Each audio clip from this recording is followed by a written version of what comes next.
Hello everybody, welcome back to How to Build a B-1 Bomber. I have been working on my nacelle, getting it molded up. I have all the front done. This thing's going to be 4 pieces altogether. 4 in the front, 4 in the back, just so it all pulls off. I got one on the bottom, one on that inside, one on this side, and one on the top. And on the back, look at these molding planes here, my porting planes. They got a curve in them, they got a dog leg. Took me a whole day to cut this yesterday and get it fitting. Oh, it was just rough. But the good thing is, once I got it done, I threw it on the other side and it fit. So I traced it and got 2 of them cut. So the second one wasn't near so hard, but I got all that laminated up. Got my little shelves on there with my little places to hook my clips. Then when I put my clay in there, I hook my clips and I tap them with a hammer, and then it don't recoil back. The clay sets a lot better than when you trim it. It just comes off really nice. You got a nice edge right there. But I took these. I had to take these and I cut them with my score awl. You know, and it's got kind of a V-shaped carbide tip, and I just took little wedges out and bent them and put some CA in there, sanded them. And it all worked out pretty good because of these little ears right here that stick out on the bottom of the nacelle. That's why this back's got to be in 4 pieces. The plastic model didn't have them on there, but the real ones did. We seen them, didn't we, Dad? We sure did. And then my end of my molds would be open, like my tail cones over here. We got these ready to pull off, and we're going to do a YouTube first. We're going to pop this mold apart live on YouTube right now. Alright, Dad. Some people call these chisels. We call them mold popping off devices. There we go. Pop right off of there. There it is. Man, Dad, look at that. That looks good. That sure does. Look at that. You know what I'm finding is I'm getting better as I go along. My molds are looking better and better and better. I should have started with these small ones and ended up on my big one. But my big one looks pretty good too. But man, that came out nice. I'll show you how I did that. Go ahead and take that off of there, Dad. Just set it over here. I took and cut me. I made me a little stand right there, and I cut circles in there. Then I put my plug in there. And I put my parting planes. These are just some plastic I ran out of Formica the other day, and just used some plastic, some styrene plastic that happened to have yard sale written on it. I put my plug on there, and I put my parting planes on there. Went over the top, let that set up, popped it off, turned it around, and I just set it back in there.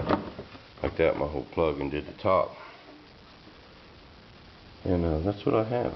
And see, with leaving these molds open with extending them ends, now I could run my vacuum bag system right around that edge, and it'll vacuum bag real nice. And then once I get my part laid up, that's where I'll cut that one off. Then I'll cut it in half and trim it right there, and I'll have 2 tail cones. I'll make 2 at a time. So if you got any better making 4, all you gotta do is make 2. And then I know we showed you this nose gear, but we didn't tell you much about it. This was all pretty much Dad designed, except for the shape.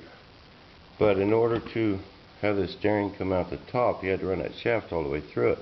And to put a spring in it, you actually put the spring in the bottom part. I've never seen that done before. It works pretty good, and he made his oleo system, and it's got a nice shock to it, and that turned out pretty dang nice. And then of course I'm going to mount my servo right up here, and we'll lower this rod a little bit, so we won't have no dang pull to worry about, and we'll have good steering. Dad said when he was making it, and I didn't think it was tough enough, he goes, well, how tough you want it? I told him I wanted to go out here in the street and hit that curb doing 40 miles an hour and do nothing but bend it a little bit. He laughed at me. I figured if they could put up with that, hitting that curb at 40 miles an hour, it could handle me. But anyway, okay. and we've been kind of chasing some ghosts in these landing gear, and Dad's been pulling his hair out. I'm surprised he's got any left. The rest of it turned gray over this gear, trust me. But what it was doing is when we pulled them up, this side would go up nice and straight, and this side was crooked. I mean, it was just way over here, and we could not figure it out. And Dad was taking his calipers and measuring everything. We figured we had something crooked, and it just couldn't figure it out. So what he started doing is he thought it was in these blocks right here, and so he remade these blocks, came up with a new design. It looks a lot better anyway. It looks more scale and more professional. It really looks good now. But he made new blocks, and still did it. Could not figure it out. We was in here trying to figure out why this one went up straight and this one didn't. We was measuring them parts and could not figure it out. You know what it ended up being? This little thing right here was drilled crooked. And what it did is when the gear went up, it actually moved that pivot point over and screwed the whole system up. And I can't believe we finally found it. And that's what it was. Something so simple can mess something so complex up like that. But it sure did. But we got that figured out. Then we had a couple other issues. We couldn't get these to go all the way flat. And it ended up being this part here was a little bit too short, and we had to drop this lug just a little bit so it could clear this arm, and it does now. It goes nice and flat.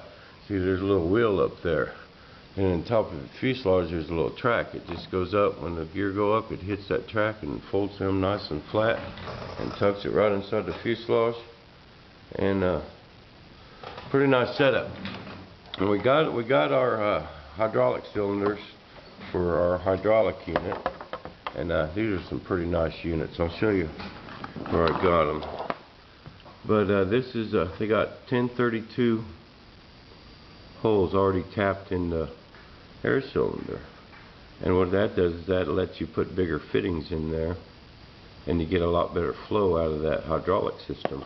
I can probably see you having trouble with that hydraulic system if you tried to hook them up to Robarts with that little tiny hole. But I think these are going to work a lot better. But this one's we got these bigger ones on the mains. We haven't got them mounted yet, but Dad had to make some mounting brackets, and we're just going to put a couple brackets right there and stick them out towards the front of the plane and mount them right there. And then these ones will be our locks. They'll just go right there. And they're mainly just to help pull the gear up and lock them when they're in that down position, because we got that real good lock right there, and it locks them really solid. But this is where we got them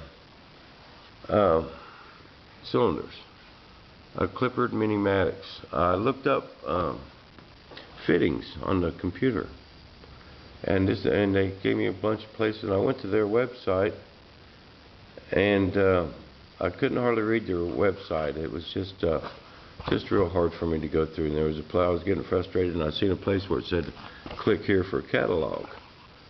And I'm sure glad I did, man. They just got everything you can think of as far as air systems, from little air cylinders to bigger air cylinders, any size air cylinder you want, any size diameter, any stroke.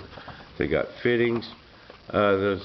Cylinders are a little bit cheaper than the Robarts, but they also have Festo type fittings, quick connects, for like $1.70 each, which is peanuts compared to what most of them charge. And the L-shaped ones are like $2.50, something like that. And they got junction blocks and switches and just anything you can think of for an air system. And pretty nice place. But look them up on the computer, and if you need any kind of air cylinders, that's the place to get them right there. And order a catalog, they'll hook you up. Well, me and Dad's been chugging away on this, and we've been getting a few people emailing in here wanting to help. And man, I wish we would have came up with that sooner. We could have farmed out more pieces. all over the country, but me and Dad pretty much got everything handled except for the wheels, and he'll get them done. But if anyone wants to help, if they got anything in their shop they want to donate, carbon fiber, resin, maybe even a little cash, holler at us. It sure would be appreciated. Until next week, we're going to keep plugging away, but we will see you in the shop.